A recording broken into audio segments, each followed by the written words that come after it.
ఇప్పుడే జీ5 app download చేయండి. చూడండి మీ ఫేవరెట్ టీవీ షోస్ ఎప్పుడైనా ఎక్కడైనా.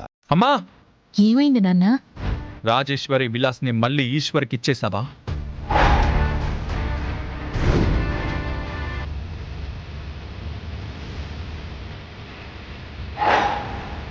నిన్నేనమ్మా అడిగేది. మళ్ళీ రాజేశ్వరి విలాస్ని ఈశ్వర్కి ఇచ్చేసావా? అవును, ఇచ్చేశాను. నా హోటల్ ఎదుగుదలకి రాజేశ్వరి విలాస్ అడ్డుగా ఉందనే కదా దాన్ని క్లోజ్ చేయించావు. రాజేశ్వరి విలాస్ మూలంగా నాకు చెడ్డ పేరు వస్తుందనే కదా ఆ రాజేశ్వరి విలాస్ మీద నాకు అధికారం వచ్చేలా చేశావు. అవన్నీ మర్చిపోయి ఇప్పుడు ఆ హోటల్ని మళ్ళీ ఈశ్వరికి ఎందుకు ఇచ్చావమ్మా? ఈశ్వరి అన్నీ వదిలేసిందిలే అనుకున్నాను. ఇకపై నా దారికి అడ్డు రాదు అనుకున్నాను. కానీ ఈరోజు మళ్ళీ రాజేశ్వరి విలాస్ హోటల్ తెరిచి తన సంఘసేవ మొదలుపెట్టింది. మళ్ళీ నా కంటికి కునుకురాని పరిస్థితి తీసుకొచ్చింది. ఏంటమ్మా ఇదంతా?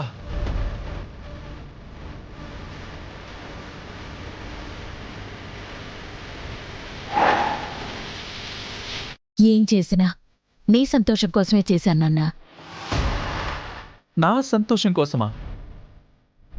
ఇప్పుడు ఈశ్వరి రాజేశ్వరి విలాస్ని నడుపుకుంటూ ఉంటే నేనెలా సంతోషపడతాను?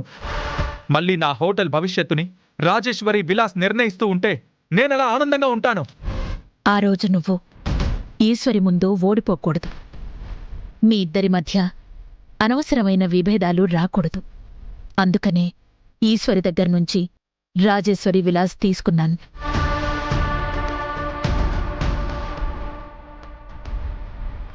కానీ ఈరోజు టెండర్లో సాంప్రదాయ వంటలు వండి టెండర్ నువ్వు దక్కించుకోవడం సాధ్యం కాదేమోనని నాకనిపించింది.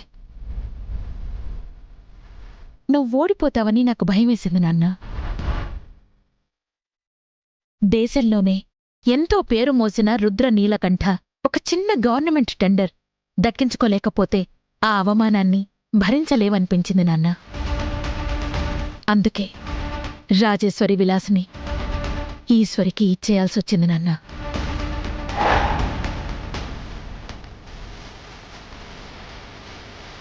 అసలు మీరేం మాట్లాడుతున్నారో మాకేం అర్థం కావట్లేదమ్మా. రుద్ర గెలవటం కోసం రాజేశ్వరి విలాస్ ఈశ్వరికి ఇవ్వటం ఏంటి? ప్రపంచంలో ఎన్నో వంటల మీద పట్టున్న నీకు మన తెలుగు సాంప్రదాయ వంటల మీద ఈశ్వరికున్నంత పట్టు నీకు లేదు. అందుకే ఈశ్వరిని ఓడిపోమ్మన్నాను.